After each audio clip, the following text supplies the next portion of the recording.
Buen día, mis hermanos. Bueno, mis hermanos, vamos a, si Dios permite, a terminar este capítulo de Hechos 22. Sí le recomiendo, por favor, que revise ahorita su celular, mire a ver si está prendido, a ver el ringtone, bájele el volumen, sí, para que durante la enseñanza no tengamos algún tipo de distracción.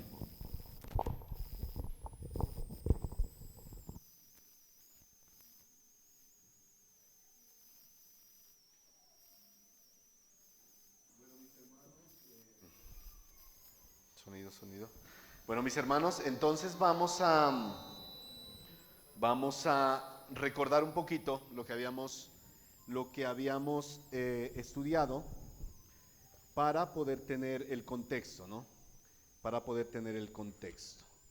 Entonces, vamos a ponernos de pie, vamos a leer el capítulo 22 hasta el versículo 15. 15. Yo voy a leer el primero, ustedes leen el que sigue, ¿listo? Para que todos estemos participando. Dice Pablo, ¿no? Varones, hermanos y padres, oíd ahora mi defensa ante vosotros.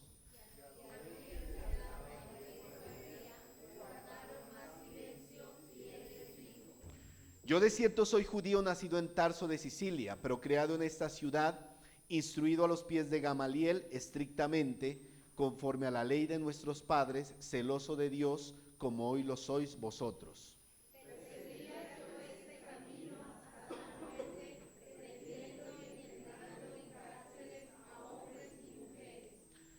Como el sumo sacerdote también me es testigo y todos los ancianos, de quienes también recibí cartas para los hermanos, y fui a Damasco para traer presos a Jerusalén, también a los que estuviesen allí para que fuesen castigados.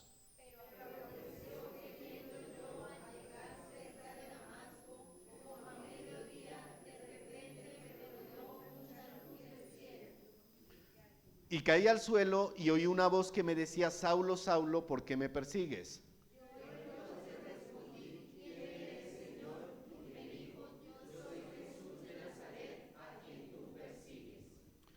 Y los que estaban conmigo vieron a la verdad la luz y se espantaron, pero no entendieron la voz del que hablaba conmigo.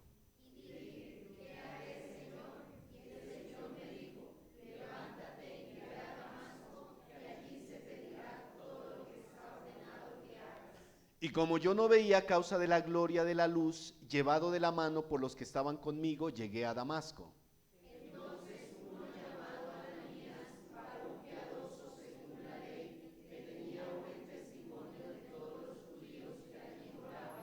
Vino a mí, vino a mí acercándose me dijo: hermano Saulo, recibe la vista. Y yo en aquella misma hora recobré la vista y lo miré.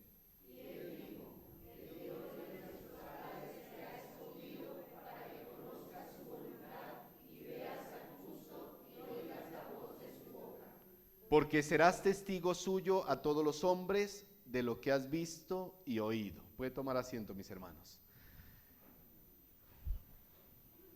¿Cuál es el título de este mensaje? ¿Recuerda? ¿Cuál es su testimonio? La pregunta, ¿no? Pablo está dando su testimonio. Estos romanos le permitieron hablar a este pueblo que estaba enardecido, y Pablo está hablándoles de su conversión. Ya vimos en las anteriores enseñanzas cómo era el testimonio de Pablo, cómo debe ser nuestro testimonio como creyentes.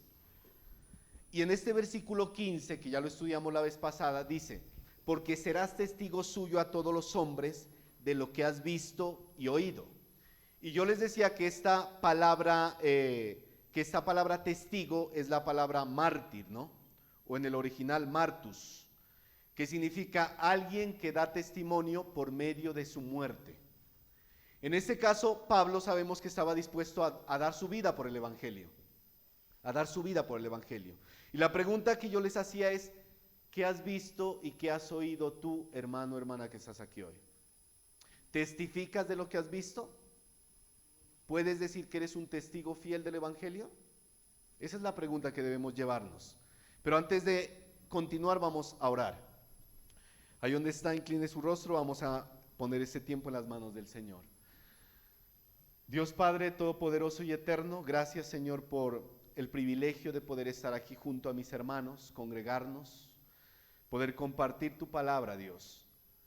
Permite en esta mañana, Señor, hablar a tu pueblo, Señor Dios. Usa mi vida, Señor Dios, conforme tus propósitos, conforme lo que tú quieres enseñarnos, Señor. Bendice la vida de mis hermanos, Señor Dios, y prepara sus corazones para recibir tu palabra, Dios. Como siempre te lo pido, Dios, quita toda distracción, toda preocupación, toda cosa, Señor, que impida que la palabra llegue a sus vidas, Dios.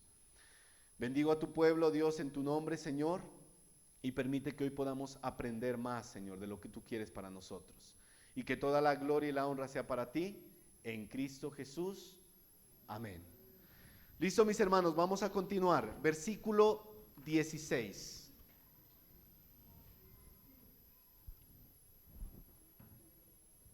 Había un llamado que Dios le hizo a Pablo, un llamado y una misión que le encomendó. Versículo 16 nos dice: ahora pues, ¿por qué te detienes? Levántate y bautízate y lava tus pecados invocando su nombre. Era el mandato que le estaba dando Ananías en el momento que va a ver a Pablo, ¿sí? Pablo inmediatamente creyó, fue bautizado, ¿sí? Fue bautizado. Y cumpliendo de esa manera un paso de fe y obediencia. Eso sería lo ideal el día de hoy, ¿no? Que una persona crea el evangelio y posteriormente vengamos aquí y lo bauticemos. Pero ¿por qué no se hace hoy en día de esa manera? Porque muchas veces el testimonio de muchas personas no es claro. Y a veces tenemos que tener un tiempo de discipulado, un tiempo de observar a la persona para dar ese paso de obediencia. Pero eso sería lo ideal, mire, que se hiciera de esa manera. Hechos 9:18, ¿qué nos dice? Hechos 9:18, este es otro contexto del testimonio de Pablo, ¿no? El primero de los testimonios que da en Hechos.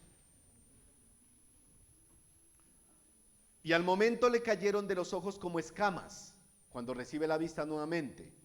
Y recibió al instante la vista y levantándose fue bautizado.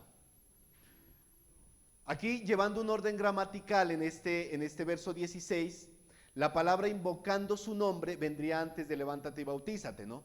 Porque sabemos nosotros que la salvación viene como un resultado de invocar el nombre del Señor.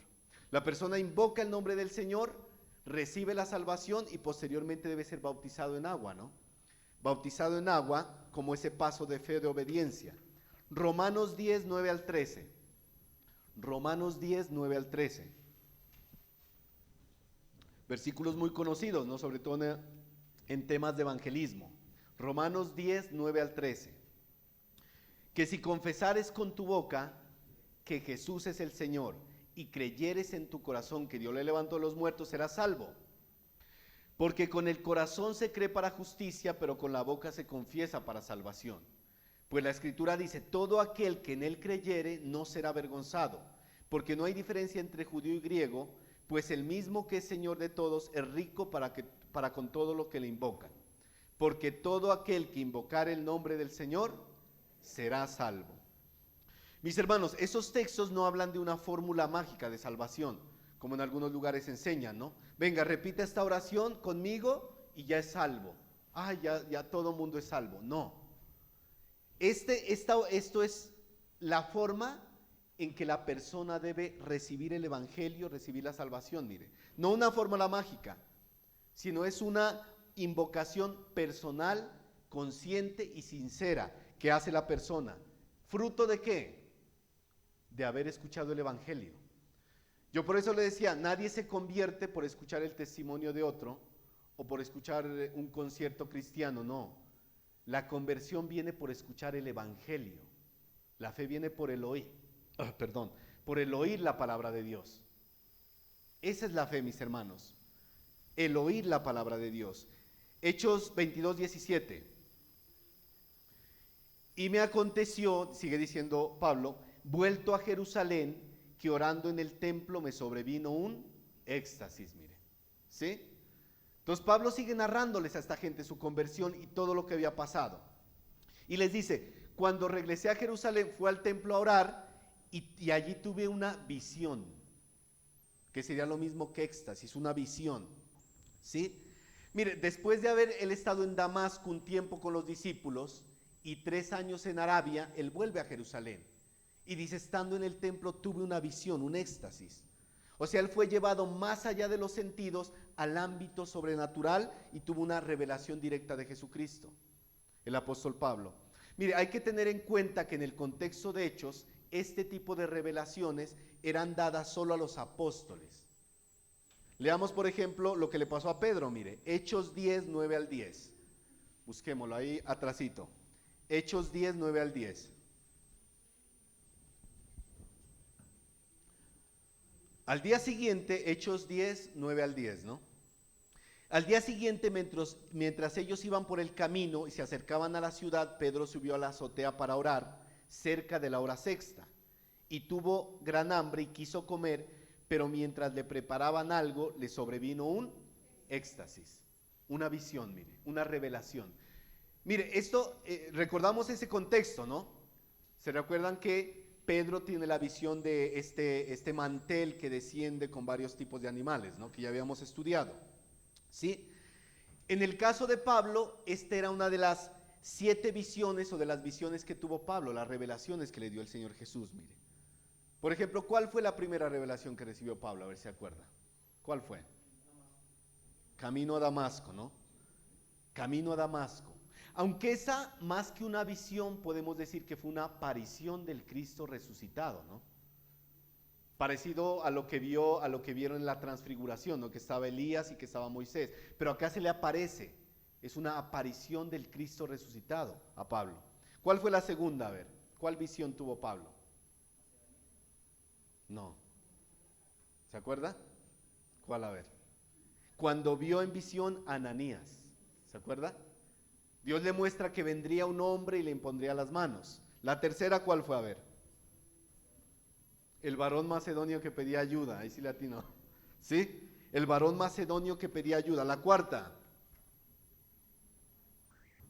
¿Se acuerdan? Cuando el Señor le dijo en visión de noche, no temas, sino habla y no calles. Quinta.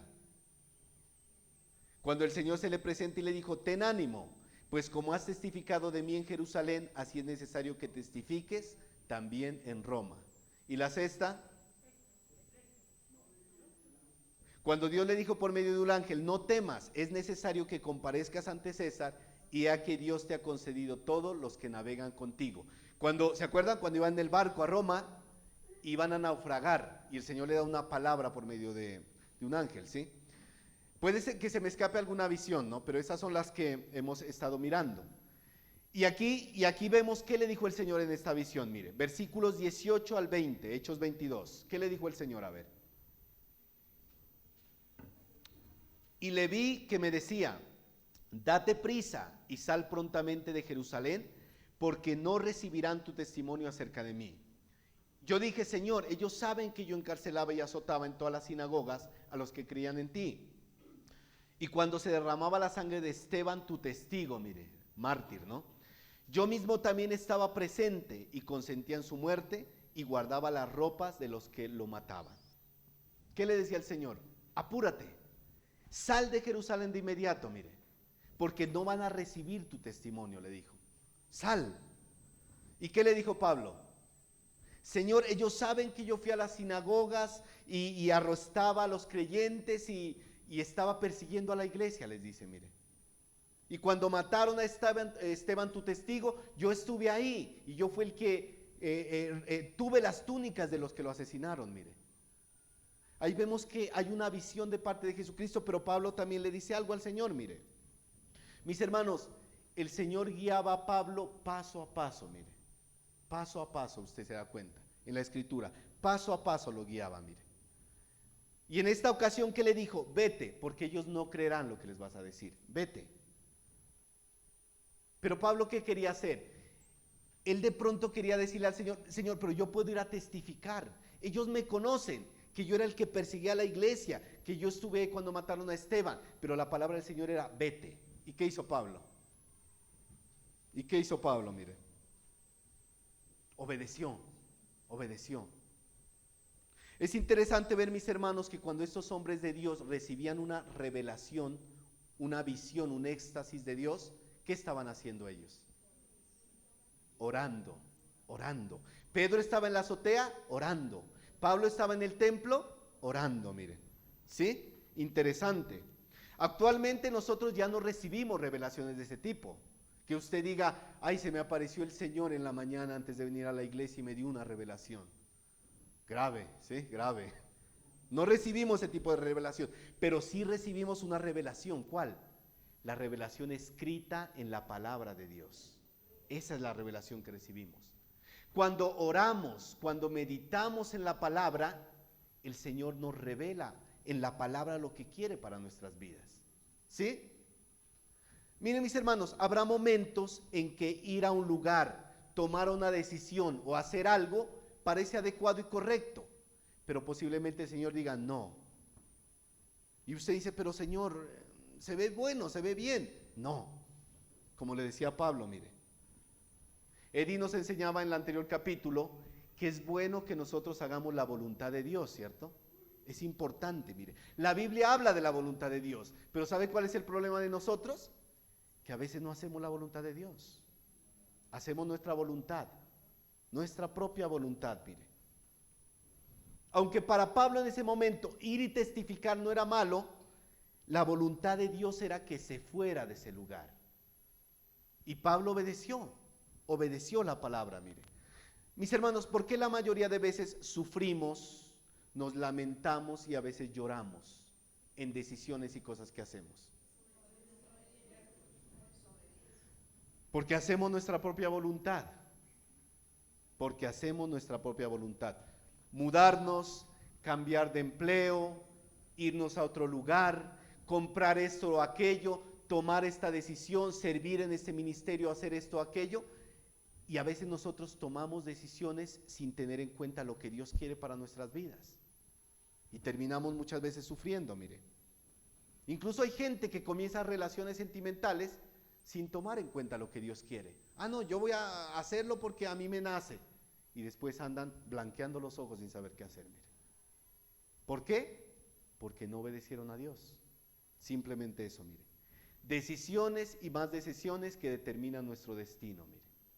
Y a veces nosotros no tomamos en cuenta lo que Dios quiere, mire. Lo que Dios quiere. Por eso, mis hermanos, quiero que guardemos eso en nuestro corazón. En toda decisión que tomemos, si el Señor no está en medio de ella, vamos a fracasar, mire, muchas veces. La mayoría de veces o todas. Porque el Señor quiere que tomemos en cuenta lo que Él quiere para nuestras vidas, la palabra de Dios. Usted en el mundo sin Cristo tomaba decisiones.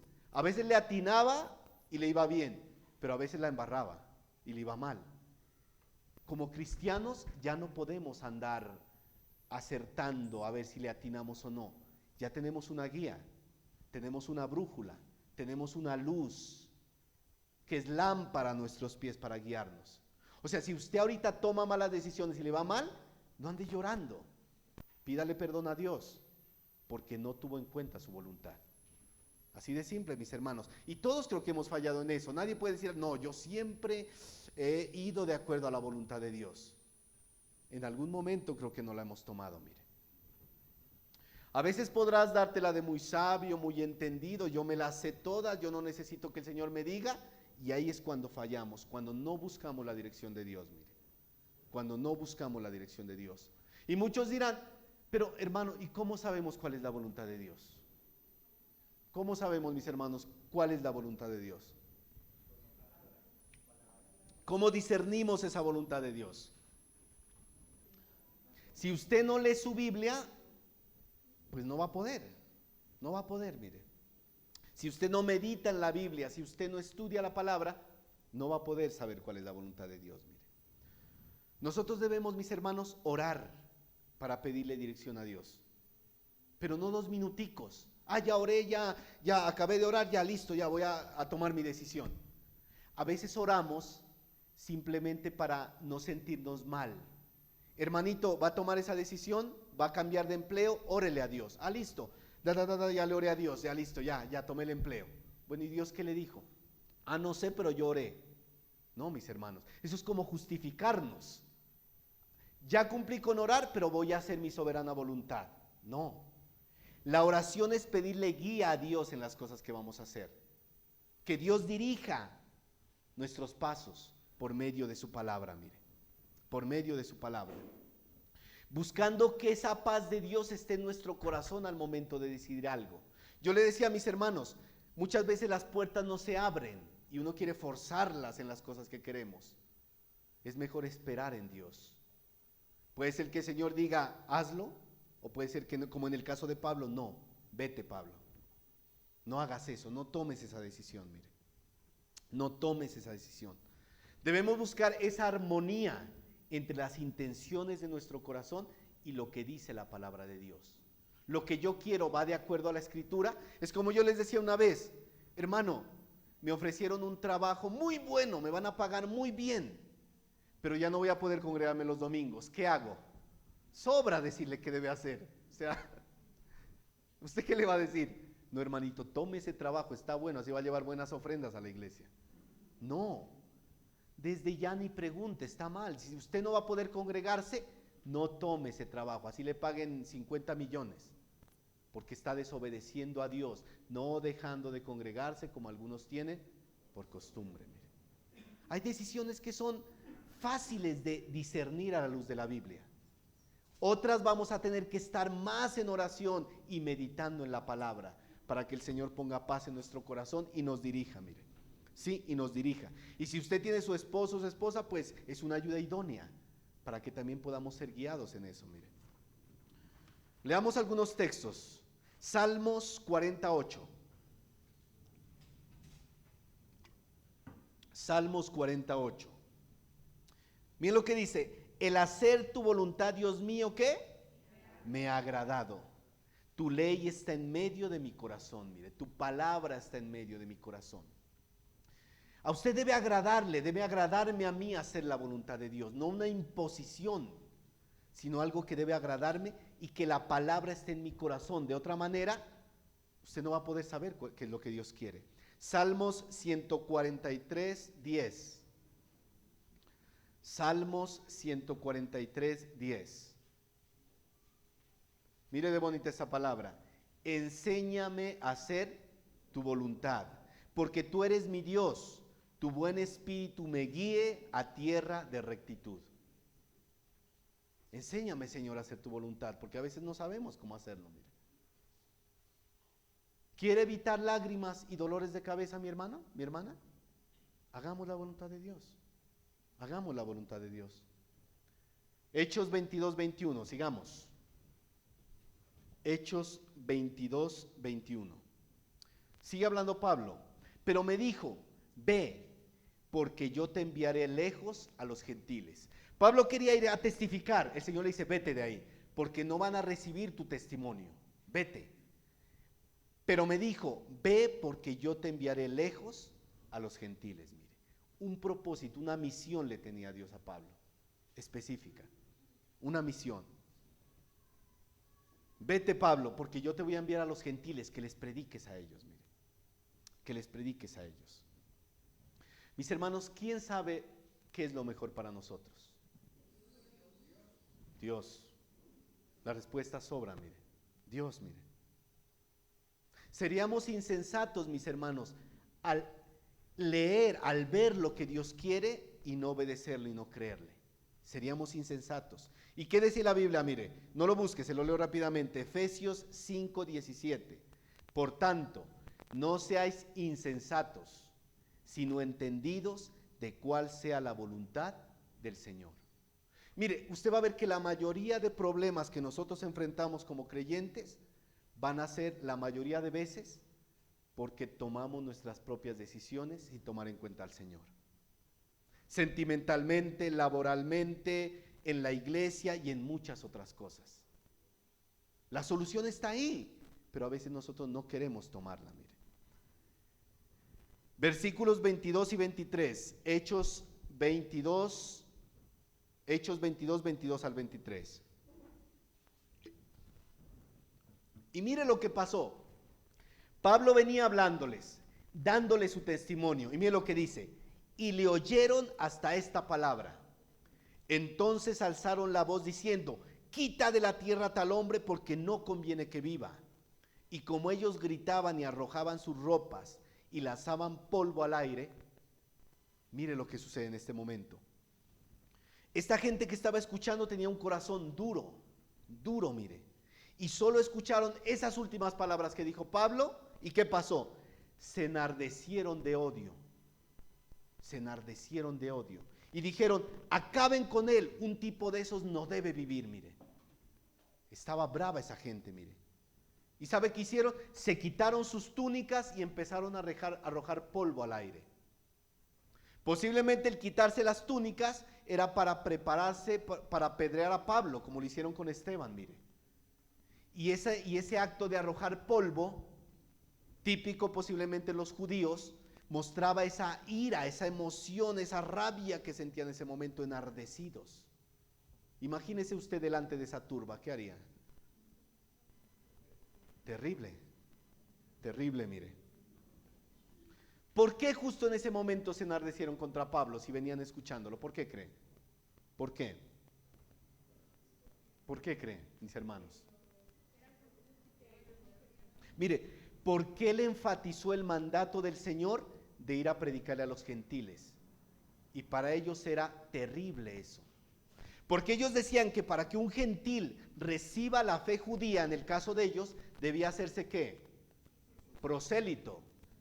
Cumplir la ley, circuncidarse y toda esa serie de cosas. Pero Pablo estaba diciendo: yo voy a predicarles a los gentiles. Y en ese momento esa gente se llenó de ira, mire. Se llenó de ira.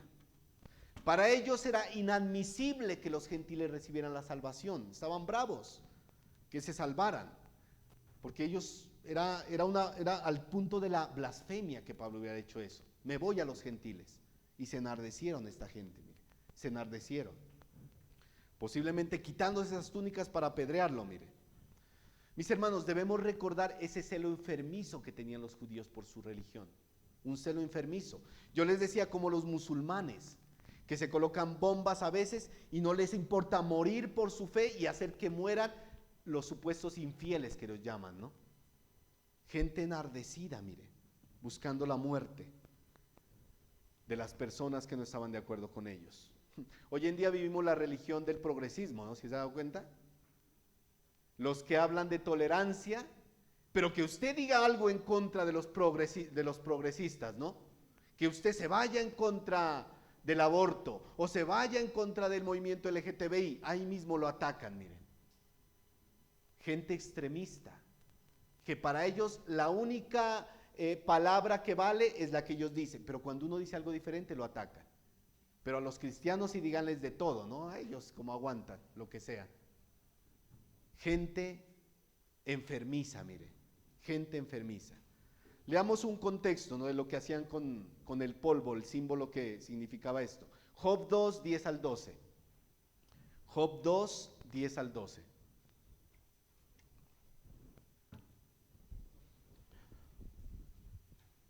Y tres amigos de Job, Elifaz Temanita, Bildad Suita y Sofar Namaita, Namatita o en esos nombres. Luego que oyeron todo este mal que le había sobrevenido, vinieron cada uno de su lugar porque habían convenido en ver juntos para condolerse de él y para consolarle. Los cuales alzando los ojos desde lejos no lo conocieron. ¿Cómo le iban a conocer al pobre Job si estaba vuelto nada? Mire, enfermo, lleno de llagas. Y lloraron a gritos. Y cada uno de ellos rasgó su manto, y los tres esparcieron polvo sobre sus cabezas hacia el cielo. Un símbolo de dolor, de agonía, de rabia. En este caso, estos judíos que estaban con Pablo arrojaban ese polvo por la ira que sentían por Pablo, porque querían matarlo.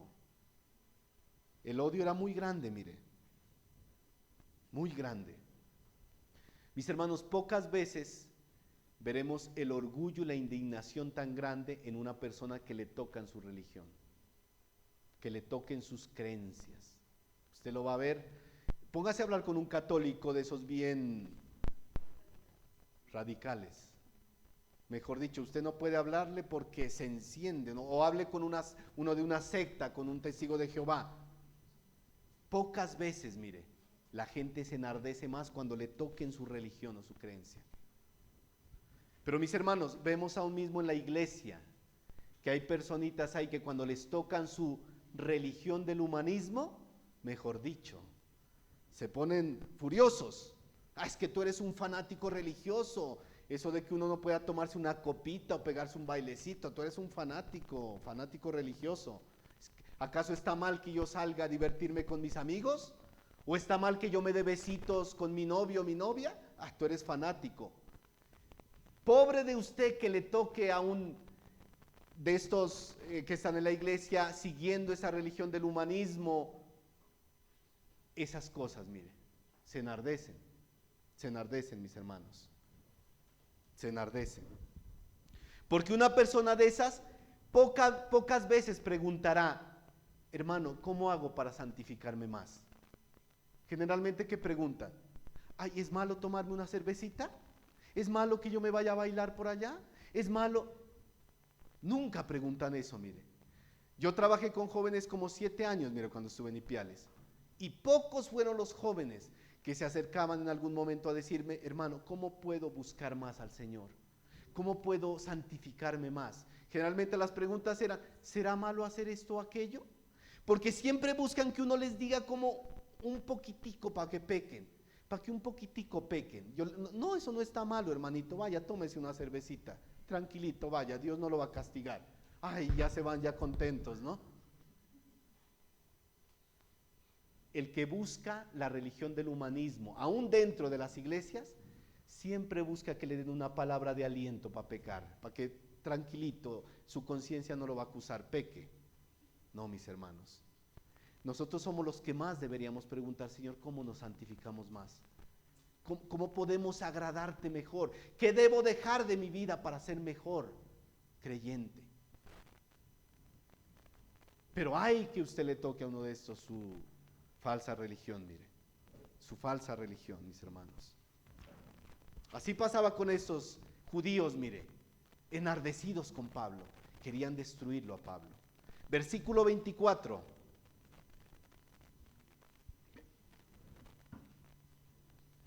Mandó el tribuno que le metiesen en la fortaleza y ordenó que fuese examinado con azotes para saber por qué causa clamaban así contra él. En este caso, Pablo no fue entregado a esa turba enardecida, sino que lo llevaron a la fortaleza, mire, a la fortaleza. El tribuno dijo, vamos a interrogar a este hombre, a ver qué pasa, porque esta gente es que quiere matarlo, ¿qué pasa con este hombre? Mire, ¿sí? Y Pablo iba a ser una vez más azotado injustamente, mire, una vez más azotado injustamente. Ordenó a los soldados que trajeran a la fortaleza a Pablo, ¿para qué? Para examinarlo con azotes. Este era un método brutal de los romanos, mire. Lo estiraban a la persona sus manos y lo azotaban con los látigos romanos, que eran unas correas de cuero que al final tenían unas puntas metálicas, otras veces eran puntas de hueso, parecidas a las que utilizaron con el Señor Jesús, mire. Y la persona generalmente moría cuando le hacían eso, mire. Porque era terrible. Era terrible, mire, un método brutal de interrogación. Y a veces los prisioneros morían con esos azotes, mire. Morían. Pero esta vez Pablo apelaría a su ciudadanía romana, mire, para ser librado de eso. Veamos, versículo 25. Versículo 25. Pero cuando le ataron con correas, Pablo dijo al centurión que estaba presente, ¿os es lícito azotar a un ciudadano romano sin haber sido condenado? Pablo estaba en medio de esa guarnición romana, mire, más o menos eran 1000 hombres en Jerusalén que habían en esas guarniciones y por lo menos habían unos 10 centuriones ahí, mire, 10 centuriones. Y cuando estaban atándolo para que el castigo fuera más fuerte porque les tiraban los brazos, Pablo dice, ¿es correcto que me azoten sin haber recibido un juicio? Y ahí se les prendió las alarmas a esta gente, porque era algo serio, mire, lo que iban a hacer, siendo Pablo un ciudadano romano, mire, siendo Pablo un ciudadano romano, ¿sí? Mire, los ciudadanos romanos estaban exentos de recibir ese tipo de castigos brutales. Había unas leyes. Estas leyes, estaba investigando un poco, se llamaban las leyes de Valeriano y Porciano, mire. Unos emperadores que dejaron esa ley, que un ciudadano romano no podía ser castigado de esa manera. Y Pablo estaba apelando a ello, mire. Estaba apelando a ello. Y Pablo ejerció sus derechos como ciudadano romano, mire. Y ese reclamo que hizo Pablo no se cuestionó de inmediato, porque podían haber dicho, a ver, demuéstrame que tú eres ciudadano romano, pero no se cuestionó. ¿Saben por qué no se cuestionó? Porque decir que uno era ciudadano romano sin serlo era la muerte, y cualquiera nos iba a poner a decir eso, mire. Por eso no lo cuestionaron a Pablo. Pero miren, mis hermanos, Dios le estaba dando sabiduría a Pablo en ese momento, en ese preciso momento. Porque ¿sabe qué? De lo contrario, Pablo hubiera muerto por ese castigo tan bárbaro. En otras ocasiones usted ve que, por ejemplo, en Filipos, Pablo lo azotaron y él no apeló a su ciudadanía romana antes, sino que lo hizo después. Pero en este caso Pablo lo hace antes de ser azotado, y es la sabiduría que Dios también nos da por medio de su Espíritu Santo, mire, para hablar, para actuar sabiamente. Porque posiblemente Pablo podía haber muerto. Versículo 26. Cuando el centurión oyó esto, fue y dio aviso al tribuno diciendo, ¿qué vas a hacer? Porque este hombre es ciudadano romano. El tribuno fue y le dijo, Señor, ¿usted qué va a hacer? Le dijo, mire, ¿qué va a hacer? Este hombre es un ciudadano de Roma. Lo que estaba haciendo era previniéndolo, porque si él hubiera llegado a azotarlo, se le venía una cuestión dura y difícil a este centurión, mire. Era un acto delicado. Podía perder su cargo y hasta su vida. ¿Se acuerdan en Filipo lo que les decía? Cuando estos magistrados se enteraron que Pablo era romano, les dio miedo al final, mire, cuando lo soltaron. Uy, ¿cómo así que era ciudadano romano? ¿Qué hicimos, mire? Porque era algo delicado. Versículo 27 al 28. Vino el tribuno y le dijo, dime, ¿eres tú ciudadano romano? Él dijo, sí.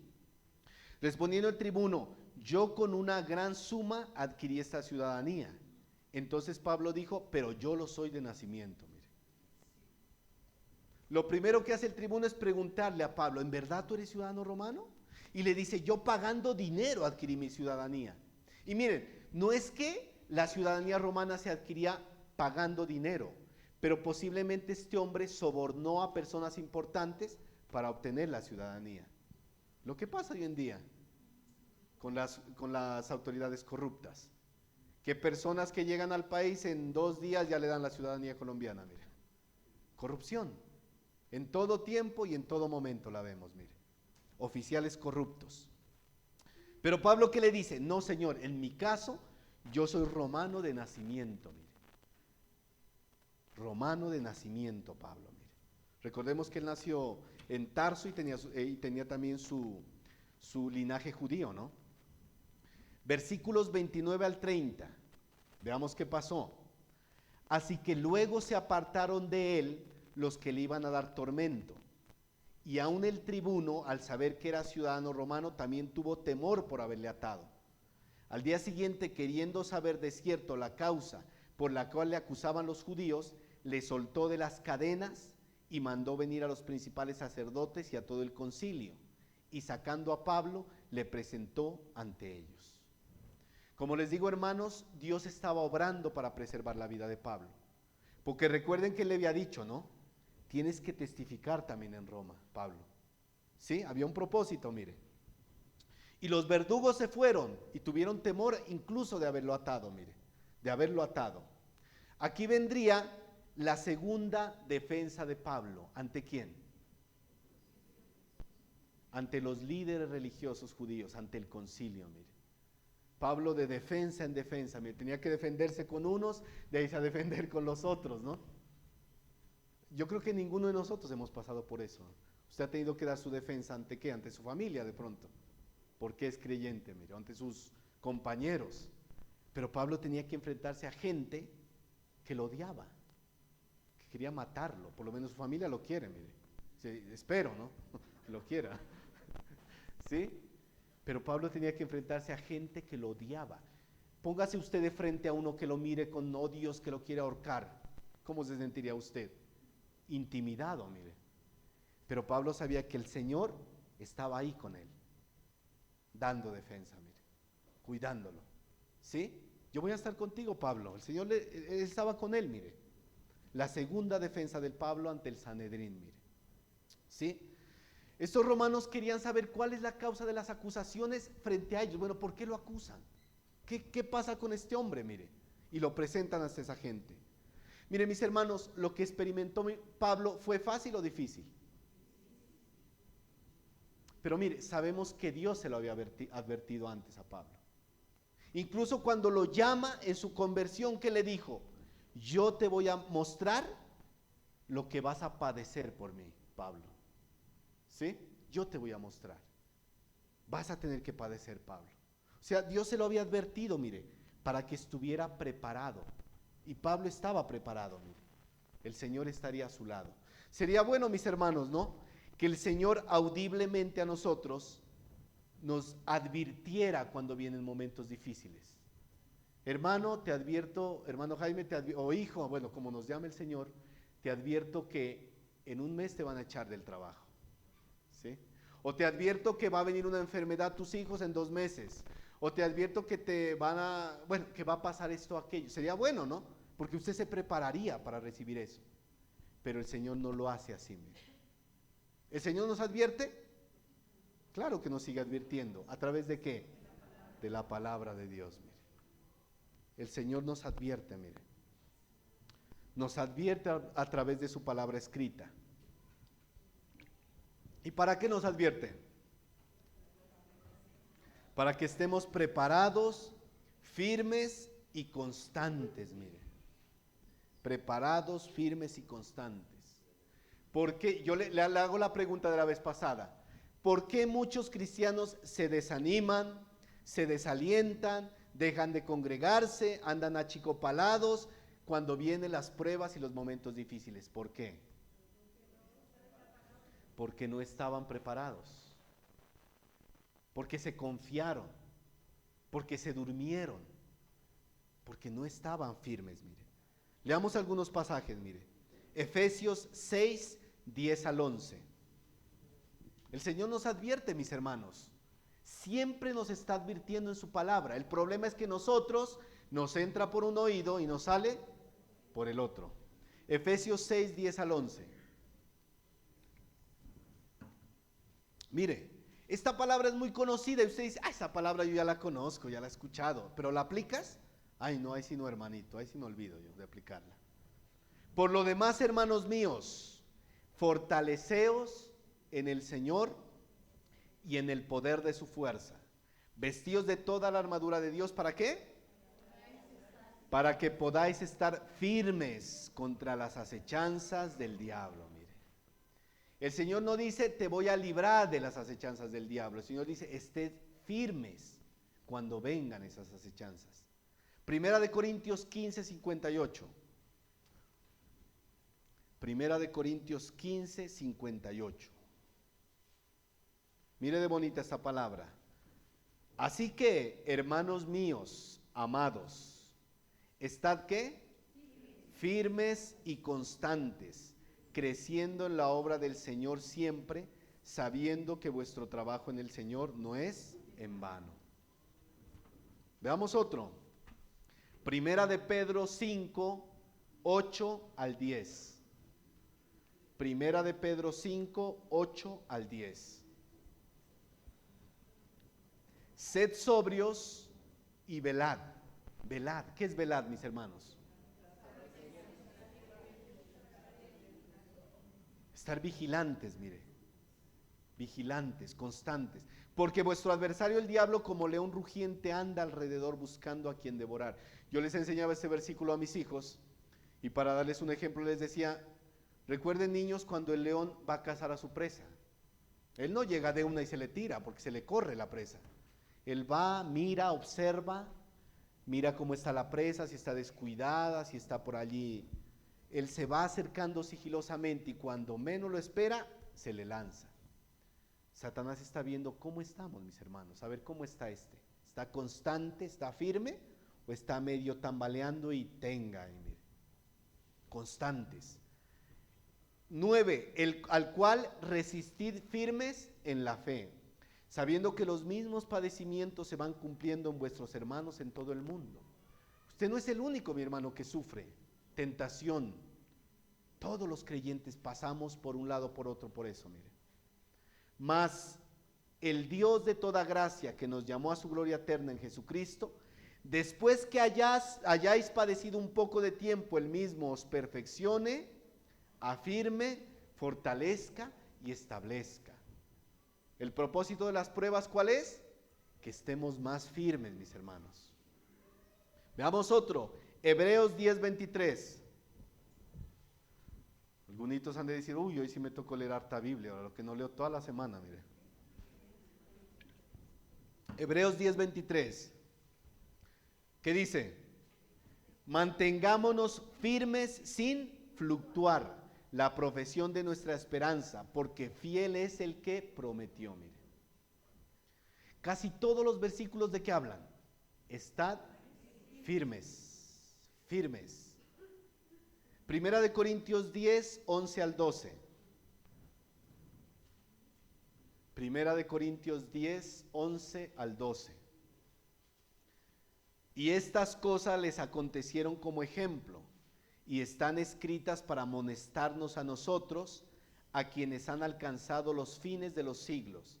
Así que el que piensa estar firme, mire que no caiga. Y la pregunta es, ¿qué es estar firme? ¿Qué es estar firme? No es firmes, ¿no? Como en el ejército, ¿no? Firmes, ¿no? ¿Qué es estar firme? Dependiendo de Dios. Que mis convicciones, que mi confianza y mi esperanza estén totalmente centradas en Dios y su palabra. Puesto los ojos en Jesús, el autor y consumador de la fe. Si usted tiene puesta la vista en el hermano, en la hermana, en el pastor, o en su familia, o en otras cosas, tarde que temprano va a caer, mire. Mire, podría seguir todo el día con versículos que nos advierten. El problema es que a veces nosotros somos tardos para oír, mis hermanos, tardos.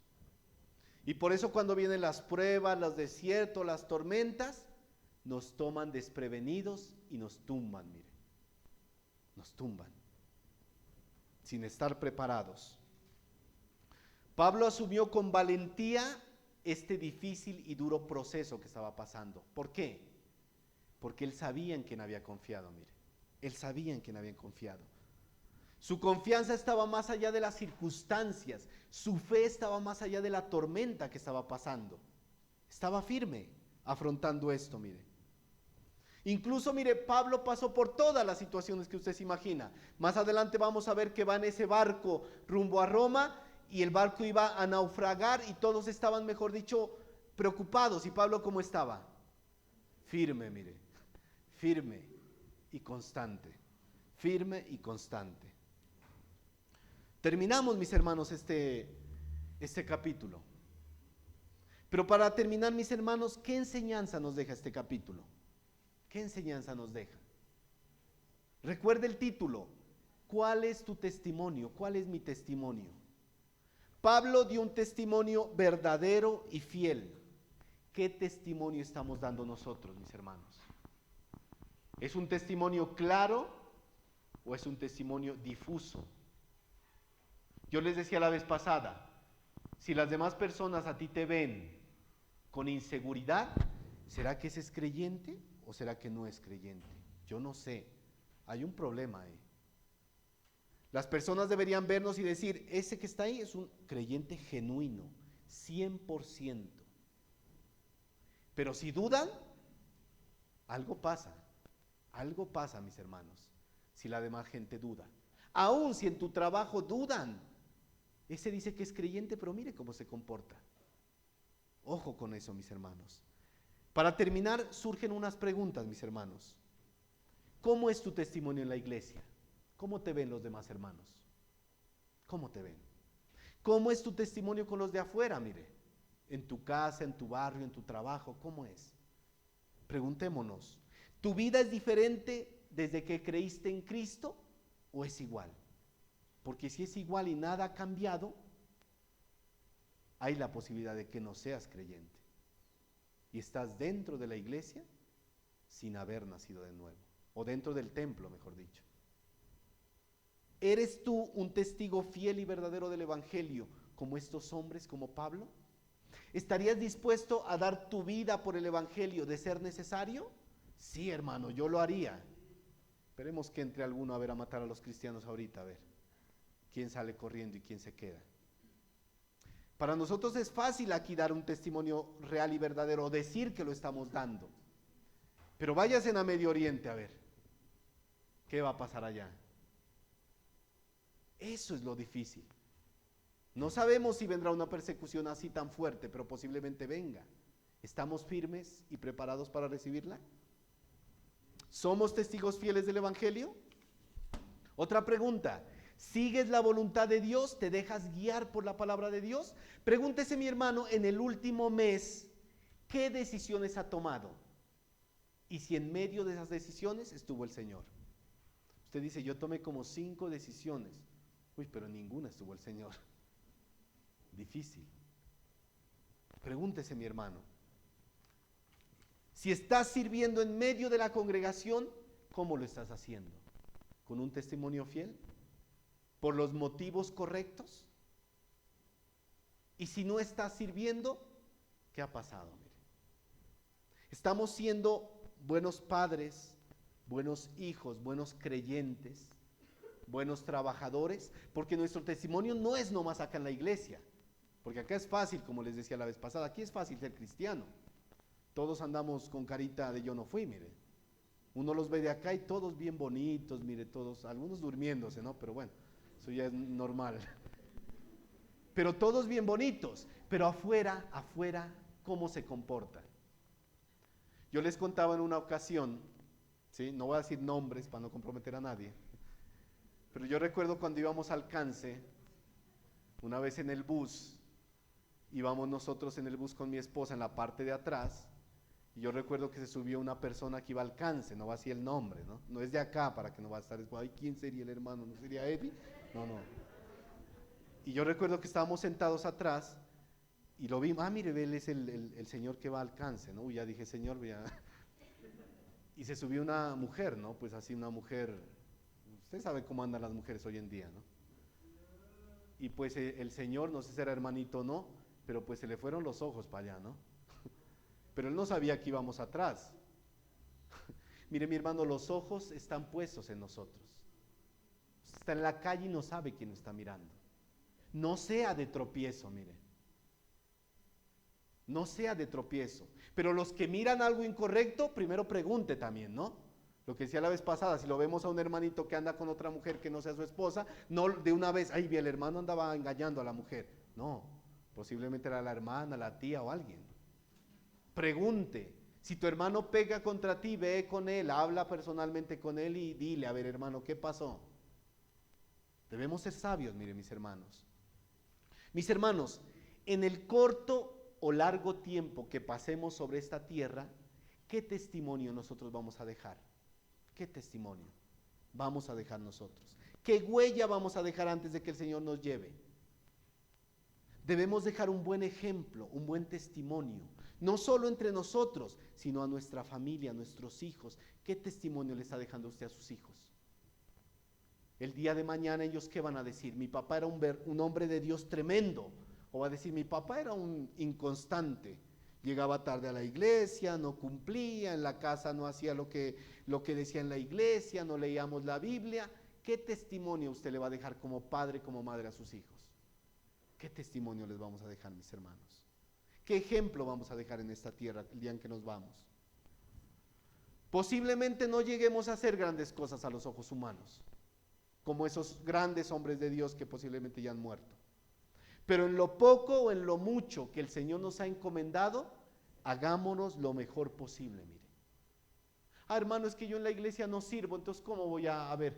¿Qué huella voy a dejar? Usted va a dejar huella en su casa, siendo un verdadero hombre de Dios, mire, una verdadera mujer de Dios. ¿Qué huella estamos dejando, mis hermanos? Mire, mis hermanos, ya estoy terminando.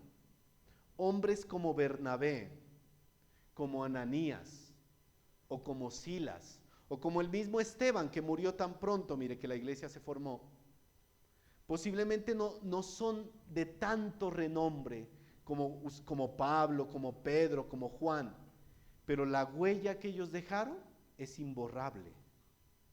Cuando a usted le viene a la mente Esteban, ¿a usted qué piensa cuando se le viene a la mente Esteban? Un hombre lleno del Espíritu Santo y con un buen testimonio, mire. Eso deberían pensar los demás de nosotros, mire. ¿Qué piensan los demás cuando se menciona su nombre?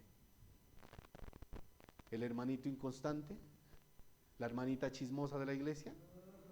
A esa hermanita no le cuente nada, que esa lo riega por toda la iglesia, mire. ¿Qué piensan de nosotros, mis hermanos? Deberíamos preguntarnos. Y ya termino con esto, ahora sí de verdad. Mire, en un tiempo donde la gente hacía lo que bien le parecía y tomaba las decisiones que quería, y perdóneme la palabra que digo, hacía lo que se le daba la gana, un hombre se levantó y una familia, y se paró firme y dijo, mire lo que dijo, no lo busque, se lo voy a leer en la palabra de Dios para todos. Josué 24, 14 al 15. Entonces Josué le dijo a la gente, así que ahora respeten al Señor y sírvanle total y fielmente. Quiten de entre ustedes los dioses que sus antepasados adoraban al otro lado del río Éufrates y en Egipto, y sirvan al Señor. Si no desean servir al Señor, decidan hoy a quién sirven, ya sea a los dioses a los que sus antepasados servían al otro lado del río Éufrates, o a los dioses de los amorreos en cuya tierra viven. Pero yo y mi familia serviremos al Señor. Mis hermanos, yo les digo lo mismo. Yo no sé a quién sirva usted hoy en día, en este momento de su vida. Yo y mi familia, mis hijos, mi esposa, mi familia, hemos decidido servir al Señor. ¿Qué decide usted? Si usted dice servir al Señor, ¿qué testimonio está mostrando en su casa, en su familia? Si usted es una persona que todavía juega con el pecado y tiene un pie en la iglesia y en el mundo, usted no está sirviendo al Señor. Usted está sirviendo a su carne y a su propia vida, pero no al Señor. Así que en este momento, mire, ¿hoy qué es? Hoy es 21 de mayo. Si usted de verdad levanta su voz y dice, yo y mi familia servimos al Señor, que de hoy en adelante se cumpla eso, en su casa y en cada área de su vida. Amén. Oremos. Señor Dios Todopoderoso, Padre eterno y santo, hay un llamado, Señor Dios, hay un llamado de parte tuya para nosotros, Señor, un llamado y una misión, Señor. Antes que predicar, antes que llevar el evangelio, ¿qué es lo que debemos hacer, Señor? Tu llamado es a santificarnos, Señor, a que nuestra vida, que nuestras palabras, que nuestro testimonio puedan ser una evidencia clara de la fe que profesamos, Señor. El mundo está cada día corrompiéndose más, Señor. Aún en muchos lugares que se llaman congregaciones, hay gente que proclama amar al Señor, pero con sus actos lo niegan, Señor.